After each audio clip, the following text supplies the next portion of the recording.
inch by inch, row by row, gonna make this garden grow. Gonna mulch it deep and low, gonna make it fertile ground. Inch by inch, row by row, please bless these seeds I sow. Please keep them safe below till the rains come tumbling down. Hello, KSQD listeners. It's every other Sunday again, and you're listening to Sustainability Now, a bi-weekly KSQD radio show focused on environment, sustainability, and social justice in the Monterey Bay region, California, and the world. I'm your host, Ronnie Lipschutz.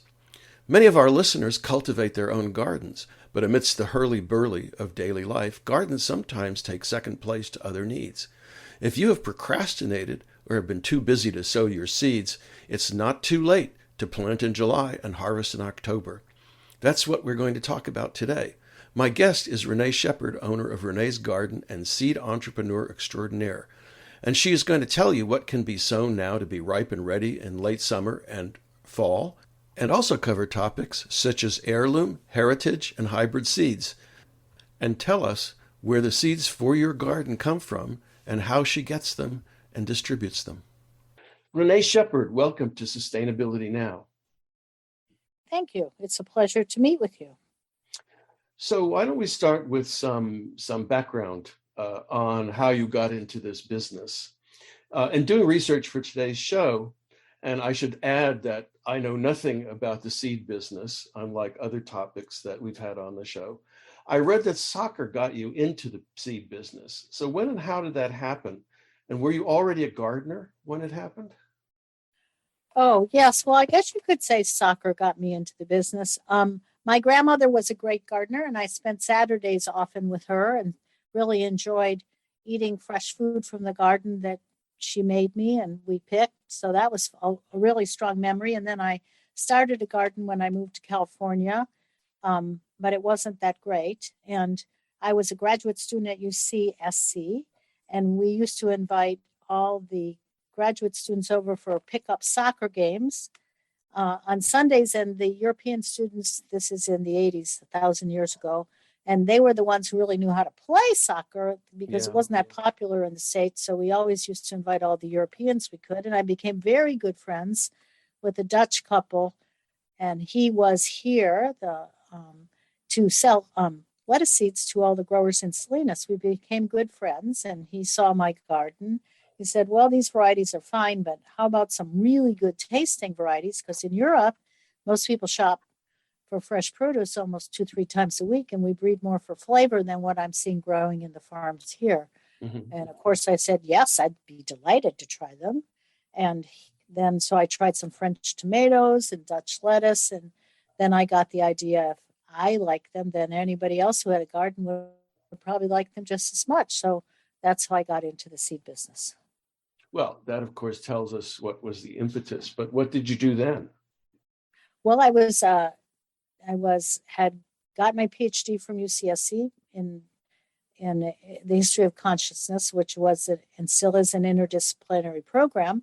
And I was teaching wherever I could pick up a job as an instructor, which has no real future because you're not in a tenure track. So I decided, why not try and start a business about which I knew nothing. So I called up some other people in the seed trade, and they were most kind and helpful in giving me some ideas. And then my friend, Kay Spoonman, who is still one of my best friends, who I got the original seeds from, said, why don't you just start a catalog? You can write well, you've proven that, and I'll help you with the seeds.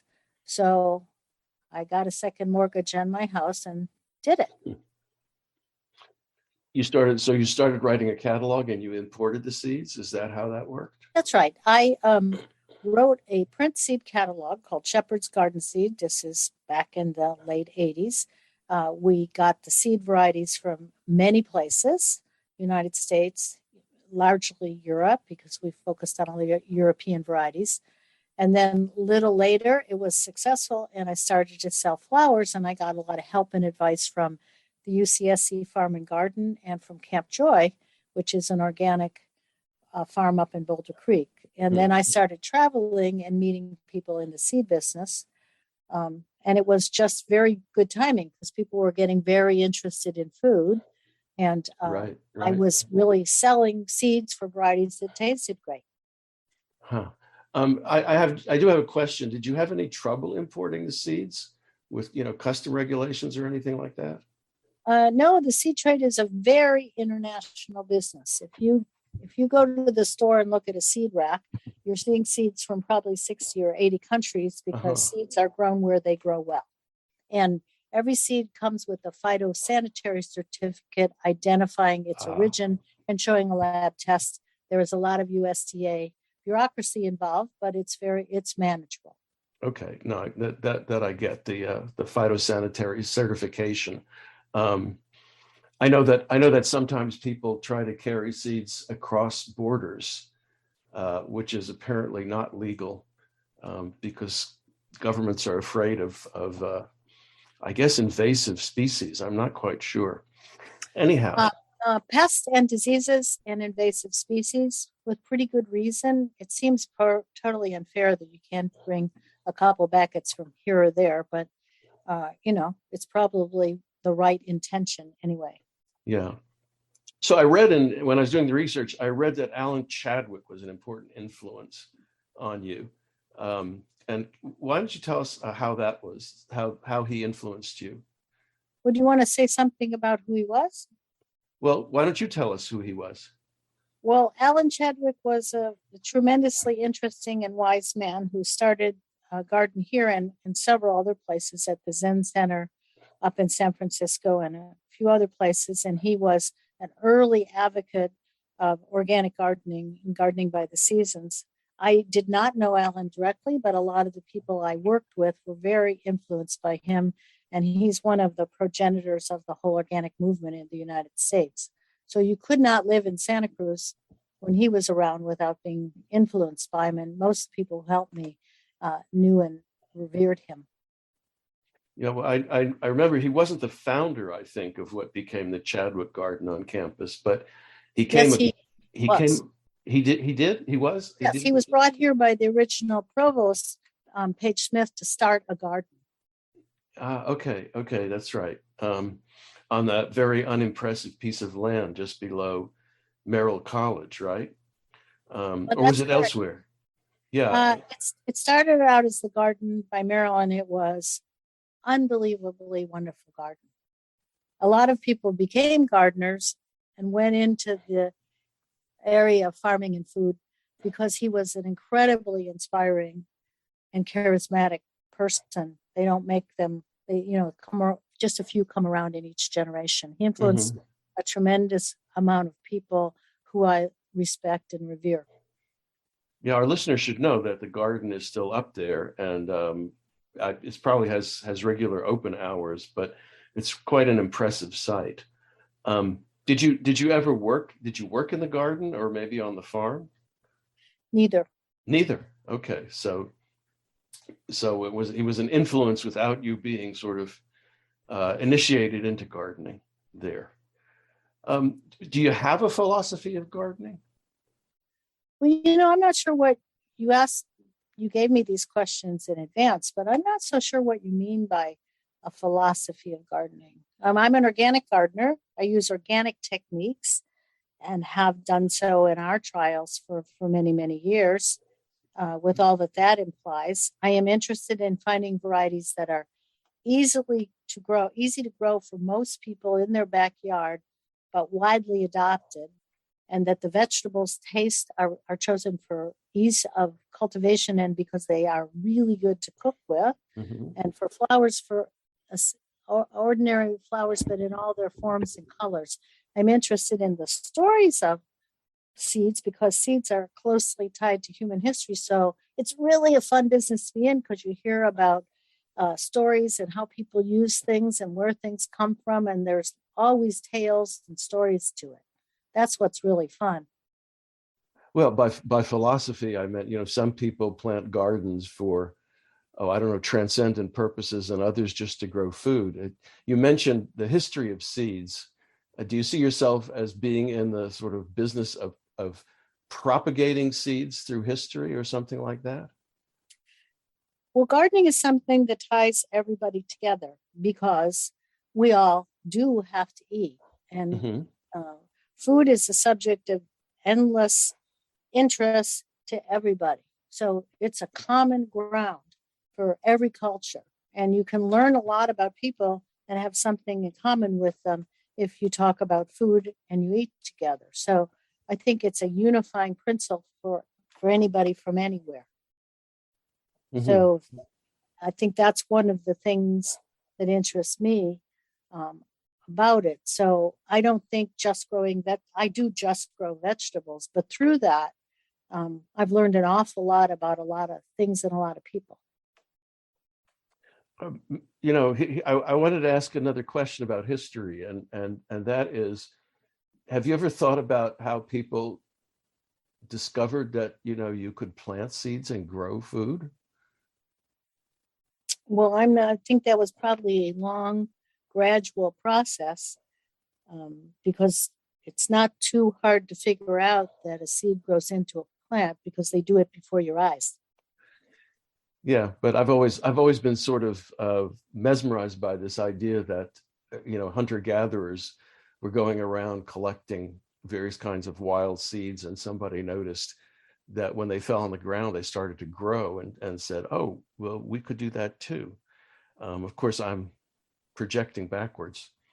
Well, I think the more I think the questions that get me is how did anybody figure out that you could eat an olive? Yes, there are many things that uh, raise that kind of question, aren't there? So going back to your seed company, what happened to it with it? Well, I started Shepherd. It was called Shepherd Garden Seed. It grew Mm-hmm. very large. In the end, we were circulating 17 million catalogs a year. That Wow. was in the heyday of catalogs, and Yeah. it branched out, and we started selling. We sold a lot of flowers, so we got into vases and flower food and baskets and so on. And I sold it to a very large nursery Becky's who had all the fulfillment, in other words, the wherewithal to pack and ship orders and a huge warehouse where I didn't have that. And so I did all the choice of the varieties and all the customer service and so on. And they did all the filling and shipping of orders. And that was a good arrangement. But it kept getting bigger, and I left because I wanted to stay closer to the seeds. Uh-huh. It was just turning into a general catalog. We were sending people to Italy to design tableware and so on. And I left. And so I started pretty quickly the company Renee's Garden, which was to sell seeds not only to direct to home gardeners in a print catalog, but to sell to garden centers and nurseries the kind of premium seeds we were selling. So the garden centers could have something a little more special as well. Renee's Garden has never had a print catalog. We've always been entirely online. Yeah, I was going to ask about that. How did you figure that one out? Well, we had a website really early, like 1996 or 97. I was Mm-hmm. the virtue of the web for people in my business and seed business is you can add things, you can subtract things, you can tell the stories, you can put up photographs, you can be interactive with customers. I think it's a wonderful way to join in a community with your customers. I've enjoyed it a lot and put things up, take things down, and now with YouTube we can show how we do things. I've been on the web. Our website for Renee started in 1997, early. Yeah, that isn't early. Before lots of people had access to the internet, actually. Are most or all of your customers home gardeners? Yes, we are exclusively for home gardeners. We don't sell seeds to growers or farmers. We sell them to garden centers and nurseries in our wholesale division and to home gardeners. And our website is oriented toward home gardeners. So we sell seeds and knowledge about how to grow them and how to succeed with them with a lot of support. We have lots of photos. And the main thing that differentiates my company is we don't sell anything that we haven't grown. So we have a big trail garden here in Felton, and we have another one in Vermont. So all our packet instructions are based on our own experience. Where do you get the seeds that you try out? Well, let's say I am looking for I try to buy things from their country of origin. So Mm-hmm. most all our basils, we sell about 18 different kinds of basil, Mm-hmm. come from all the green ones come from Italy, and the Thai basil comes from Thailand, Yeah. and so on. So we get a lot of eggplants from Italy. We get a lot of brassicas from Korea and Japan, where they eat a lot. So we try to find things where there are most varieties and they're most diverse. And so once you've identified something that you want to sell, what sort of arrangement do you have a distributor in the vegetables home country? I mean, how do you get the seeds? Okay, well, every year there's a big meeting, an international meeting. Uh-huh. They usually happen in the US and it moves around, and there's probably around 1,000 seed growing companies from all over the world that come to it. I see. And it's like a 5-day speed dating experience. So you meet with, you literally have 12 or 15 meetings over a day with different seed producers. And that is a specialized industry. So, for example, I work very closely with a company in the Czech Republic for a lot of vegetables. So we meet with them and they show us what they're working on and what new varieties they have. And I make sure that all the things I already selected from them are still available. And I tell them what I'm looking for. For example, little snack peppers, the little sweet peppers that are yellow and orange and red that you see in the supermarkets in a bag. Yep. So I tell them, well, I'm looking for more colors of that or sweeter ones. And so it's an interactive meeting. And then they send samples. We grow them out. And the ones we like, we place purchase orders. Then they send the seeds in bulk quantities, usually by air freight, in large quantities, sometimes by ship. We receive them in our warehouse and we fill them in packets. I receive it in bulk and break them into packets. Most seed packets are printed here in the US, and I write the packets and provide all the packets. So these companies that you're buying the seeds from, how do they decide what kinds of seeds to grow? I mean, I'm sort of curious about how, this sort of matching takes place. Do they try to grow special varieties to match what you're looking for? Or are you looking at what they have available and then decide, yes, I want that? Well, the home garden seed business, which I am part of, is a relatively small amount of business for large seed companies. So the Czech Republic is mostly selling seeds to farmers and large growers. Mm-hmm. And people in Western Europe eat very similar with certain specialties, but Czech people eat cucumbers and tomatoes and cabbage and cauliflower and peppers, too. So they're developing, and they sell a lot of seeds to China and Russia as well as all the other old Eastern Bloc countries. So they're developing a whole range, and they have certain specialties. So I'm buying what they sell to a wide range of customers. There are not many seed producing companies that only make seed for home garden. Mm-hmm. Now, there are exceptions to what I just told you. There are a lot of small, wonderful companies that grow their own seed and save it and then regrow it, and they have local seed and so on. But if you're going to, we fill 50 or 60,000 orders a year, so I can't afford to buy a pound of tomato seed. I need 10 pounds of tomato seed or 2,000 pounds of corn or whatever. So you have to buy from companies that are producing in the right place with a lot of science, so there's no seed-borne disease and the seed has good germ and is pure and so on. So I buy from recognized people whose business it is only to breed and produce seeds. Mm-hmm. Well, what are the differences between, let's see, heirlooms, hybrids, and open pollinator seed varieties? Well, an heirloom seed is a variety of seed that's more than 50 years old. Mm-hmm. So you and I are heirlooms.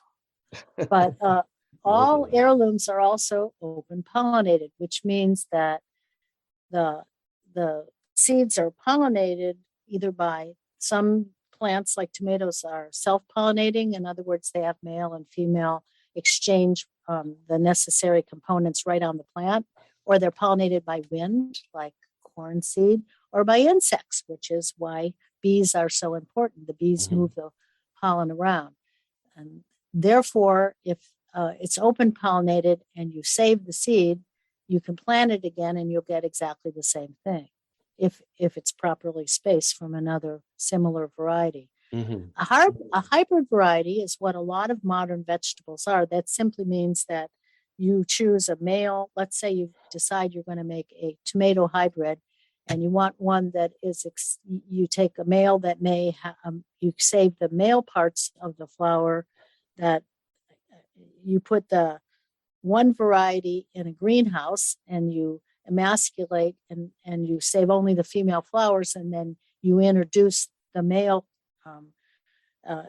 you get the male flowers from another variety. So you hand pollinate them. But the reason to do it is, let's say you want a variety that's extremely disease resistant, is deep red, and tastes really good. And you get some of the qualities from one parent and some of the qualities from another parent, and you cross them to make a cross. And those new tomatoes, like Early Girl, Better Boy, Sun Gold, little golden cherries, they will produce seeds, but they won't make the same cross. You have to artificially make the cross each time. So hybrid varieties are created, and they don't come true from seed. You would, if you planted the seeds of a Sun Gold tomato, you would get many tomatoes, but they wouldn't necessarily have attributes that you cross them for in the first time. So a lot of vegetables that you buy in the supermarket, and for that matter, at farmers markets for fruiting varieties, are hybrids. And are those hybrids patented then? No, not particularly. Patenting doesn't really happen much with vegetables. They're much more ornamental plants. Oh, I see. Okay. So what is for the home gardener, are there advantages to these different kinds of seeds? Well, it depends. So heirlooms or open pollinated seeds that are older, heirlooms. So some of the older varieties, particularly with tomatoes, have wonderful stories and interesting colors, but they're not particular. They weren't hybridized, crossed with varieties that had good shelf life, for example, which can be a good thing, but also means that they don't last very long and they split, and they weren't bred for disease resistant. Most hybrids are crossed for variety with one of the selected parents has good disease resistance. So it depends. So, for example, here on the coast, there's a very famous heirloom tomato called Brandywine, which is revered for its intense flavor, but it only tastes that way, as good as that, and produces well if you're in a climate where tomatoes really do well, because that's where it's from. That's where it was developed. So if you're in a hot, humid climate, you can't beat a Brandywine. But here on the coast, they crack and they don't taste as good, and they can be disease prone. So it depends. Heirlooms are really good in the areas they were first selected in. They may or may not be good in a home garden, and it's worth experimenting because there's a tremendous diversity. But some plants, I always grow hybrid brassicas or cole crops because they mature earlier and they're more disease resistant. So I would say for a home gardener, both are fine. Both are fine. Okay. Are there any issues with genetically engineered varieties? No, there are no genetically engineered varieties in the home garden market.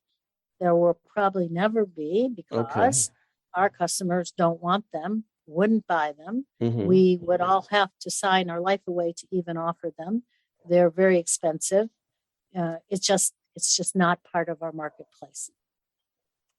So you mentioned about growing heirloom tomatoes in the places where they were originally bred, or selected. They weren't really bred; they were more selected. Well, we've got lots of microclimates on the California coast, and some things grow better in some places than others. And so, how do gardeners determine what will grow best in their particular location, or how can they? Well, a lot of it is just kind of where you are. For example, I think I'm in Felton above Santa Cruz. So if you live in Santa Cruz, you have cool nights and cool weather compared to inland. So you're going to look for a tomato that can stand the, cooler weather. You're not going to be able to grow all those heirlooms that like it hot and humid. So it depends on looking for the right varieties for your weather climate. On the other hand, if you pick the right time of year for leafy greens, you can grow almost any leafy green if you grow them in the right weather.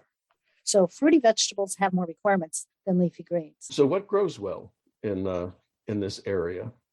Well, just about everything. We live in an absolute paradise, and for anyone who is thinking of trying to grow a garden who hasn't done it before, a really great way to start is with a little salad garden. In our coastal climate, obviously not in the hills where it gets to be 100 degrees, midsummer is not the time to start a salad garden. They want to be started in spring and then when the weather cools down. But in Santa Cruz, for example, or right along the coast, you can grow salads just about year round. So salads and herbs are a really good place to start. For I don't know how long, for as long as I've been in California, I've heard people say, well, it's difficult to grow tomatoes here. And I know we have varieties now that will grow in this kind of weather, but is that the case, or am I just repeating an old myth? Well, I guess I would have to use you when you say here. I mean, I'm on where campus. you mean? I'm on campus, all right, but I mean lower altitudes, not places that have fog in the summer, that get foggy. I would say, well, first of all, you can buy dry farm tomatoes there, Right, and yeah. there's no reason to ever try to grow your own when you can get dry farm tomatoes, because I don't think there's anything better in the whole world. But if you wanted to grow tomatoes along the coast, you would want to choose varieties that can handle cooler weather. And there are a handful. One of the best known perhaps is Sun Gold. They're a commercial variety too. They're the little golden cherries. That'll do well. Early Girl does well along the coast.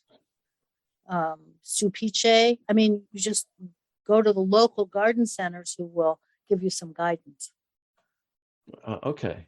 Or you can simply grow broccoli and cabbage and lettuce and so on and trade with someone who lives in Felton and gets great tomatoes. Aren't those seasons, are those seasons coincident? I mean, I thought that the greens were more winter crops and the tomatoes more summer crops. Well, California has so many different climates, but right. I'm usually 20 here in Felton. I'm usually 20 or 30 degrees warmer than in Santa Cruz. Right, I don't get much fog. Right. So my growing conditions are different. I can grow perfectly fine tomatoes. It would be, you'd have to choose a cold tolerant or fog tolerant variety down in Santa Cruz. But in Santa Cruz, because it's mild, you can grow lots of things year round. It's really very easy to grow almost anything. Wow. Okay. So one of the things we did talk about was what could people plant right now that would be ready for September and October? Well, we're talking right after 4th of July. So you could plant now some gorgeous, colorful, pollinator-friendly zinnias. We sell 18 different colors. You could certainly plant sunflowers, and sunflowers come beside the yellow-petaled ones. They come bicolored, doubles, reds, all kinds of those would produce a nice crop. You could plant another planting of basil now, or parsley. You could grow cucumbers. The only thing, you could, if you planted right away, you could get a large variety of summer vegetables. You could do another planting of zucchini, or you could still plant a little winter squash. You could not from seed plant tomatoes, peppers, and eggplants simply because they take a long time to mature and there wouldn't be enough time. Yeah. But anything that can mature before, let's say, November, you can still plant. Now, if we were talking in New York, I wouldn't say that. But in California, we have a very long season. So if you started in the shade in a container, you could still plant some salads. What else? And it depends. I usually start with what would you like to eat? And then we'll work on what you can grow based on what you want to eat. If we're talking vegetables and flowers, what are your favorite colors and what do you want the flowers for? Bouquets, pollinators, and so on. Well, so I live at the base of campus in Santa Cruz, and the campus is usually about five when it gets sunny, about 5 to 8 degrees warmer than downtown. So it's somewhere in between, the wharf and I guess Felton. What would be good for me to grow if I decided to do it? Well, I'm sorry, I'm going to be a little bit argumentative to say, what do you like to eat? There's a chicken and egg, but I I usually see. start Yeah. on one end of it. Like, I could say, okay, you could start some, let me think, this is actually too late to start this, but radicchio, and you would never grow that because you don't like it very much. So Yeah. it only makes sense if you plant things you enjoy. So you could still plant some green beans if you wanted to, some cucumber. I don't know what you like to eat. Well, I like tomatoes, and it's too late, right? Basically. You could still go down to any of the most wonderful nurseries we have in Santa Cruz and buy a plant. Oh, okay. It is too late to start them from seed, Mm-hmm. but there's a lot, there's a lot of things you could still enjoy. Do you use fresh herbs? Can people go online to your website and find out about all these kinds of things? Yes, we have a full service website at reneesgarden.com. We have garden resources. We have probably 60 or 80 videos, which we make in our trial garden. We've got lots of articles, and we sell about 1,000 varieties of seed, and it is organized. So if you want to go salads, there's salad selections, there's Asian varieties. We sell a tremendous amount of flowers.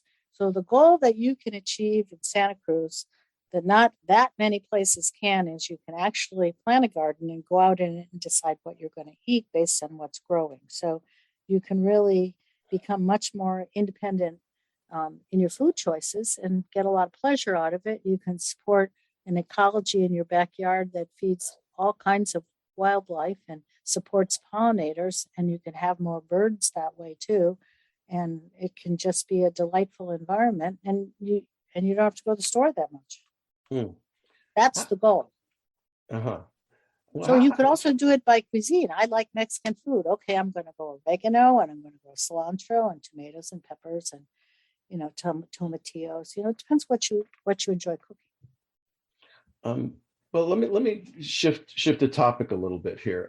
How important do you think home gardens are in terms of the country's food supply, or California's food supply?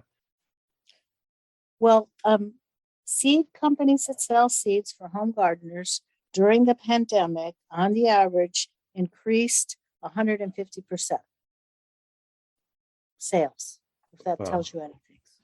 So that's, I think, sort of, and in an era of super inflation and higher costs, most people want to be a little more self-sufficient and self-reliant, and not depend on the food system. And in Santa Cruz, you can really do that. And what about elsewhere? Elsewhere too, but certainly in Santa Cruz because of the long growing season. I mean, most people do it because it gives them pleasure, meaning, and satisfaction. And I think that people really enjoy growing things. It's a natural cycle that you can be part of, and it makes you happy.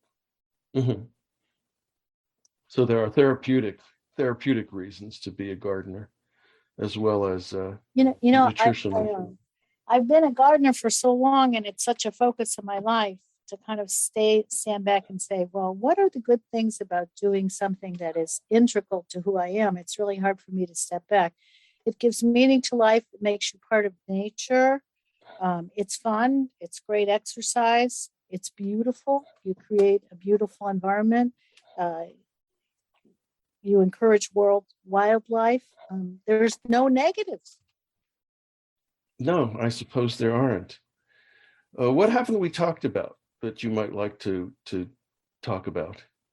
Oh, well, I'd like to just encourage people to just start very small. Like, I really like X, Y, or Z. Just try growing one or two things. You can have a lovely garden in large containers.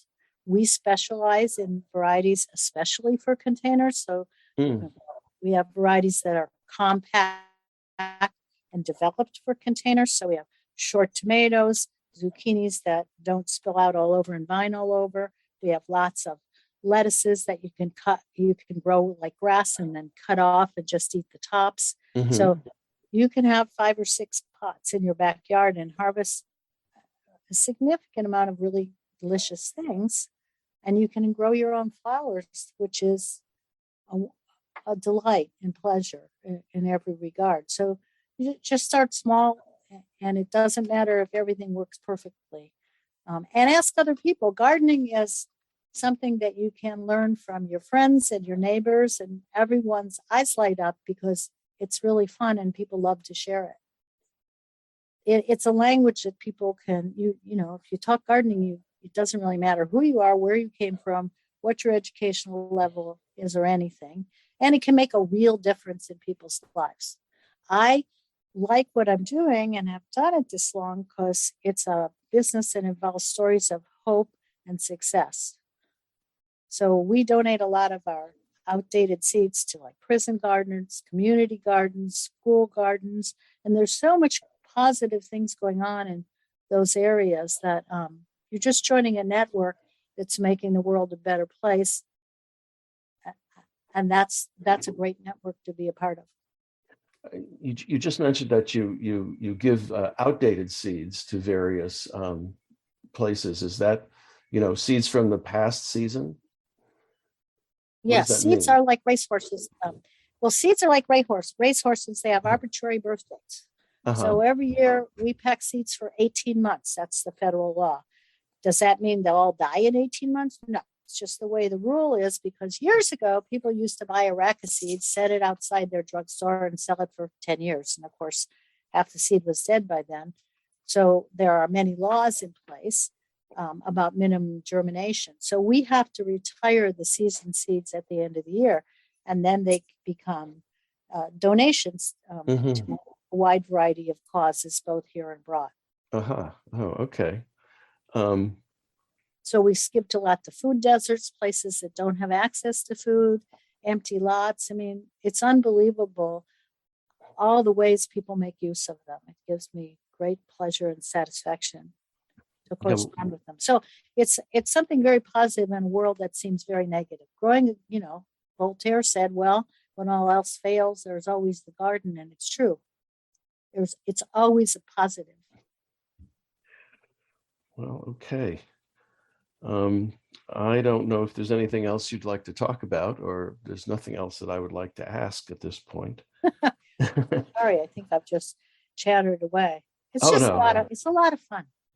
And then it's a lot of fun, and then you get to eat it. Right. Yeah. But I grow as many flowers as I do vegetables, and I get a lot of pleasure. And you're handing yourself back in history to people who have been enjoying the same thing as you for hundreds of years. But are people? Is it possible to come and visit your test garden? No, because we're in a residential neighborhood in Felton, but we donate a lot of seeds to UCSC and to. Oh no, I know that. Yeah. Every year, so a lot of what they do. I think UCSC's Farm and Garden is where I got a lot of inspiration from. And I would encourage people to visit those gardens because they're wonderfully inspiring, and they still give good classes. And we have a wonderful program at Cabrillo, and they do outreach as well. And we are blessed to have really good nurseries in Santa Cruz that can help you get started. Well, okay. I think that's about it. So I want to thank you, Renee, for being my guest on Sustainability Now. Oh, well, it was really fun. I am an avid listener, and I've enjoyed, I don't know if my interview is going to be as interesting as some of the ones you've done, which I've really enjoyed the program. So thank you for having me. Well, you're welcome. And where should people go to look to learn more about Renee's garden? It's Renee's Garden, RENEES Garden, reneesgarden.com. But our seeds are sold at all the garden centers in town. You can find them there as well. And throughout the Okay. country, we sell our Mhm. seeds all over the country and in Canada. Again, thanks very much. Thank you. Thanks for listening, and thanks to all the staff and volunteers who make KSQD your community radio station and keep it on the air. And so, until next every other Sunday, sustainability now. Inch by inch, row by row, gonna make this garden grow. Gonna mulch it deep and low, gonna make it fertile ground. Inch by inch, row by row, please bless these seeds I sow. Please keep them safe below till the rains come tumbling down.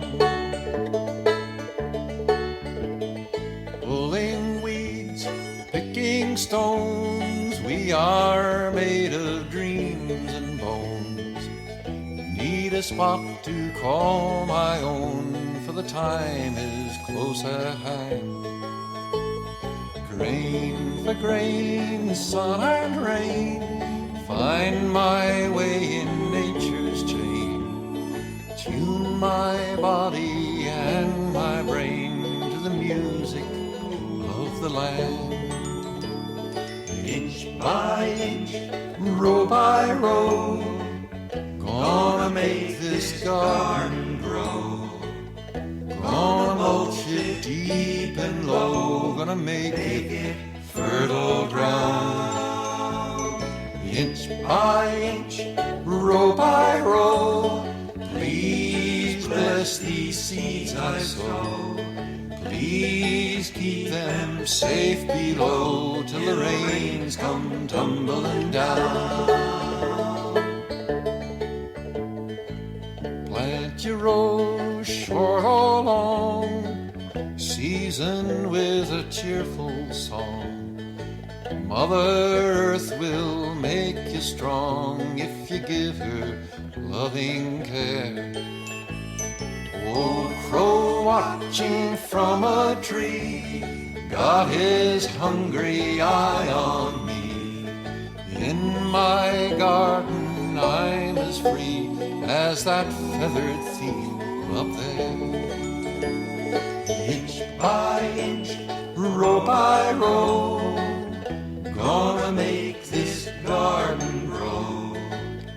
Gonna mulch it deep and low, gonna make it fertile ground. Inch by inch, row by row, please bless these seeds I sow. Please keep them safe below till the rain come tumbling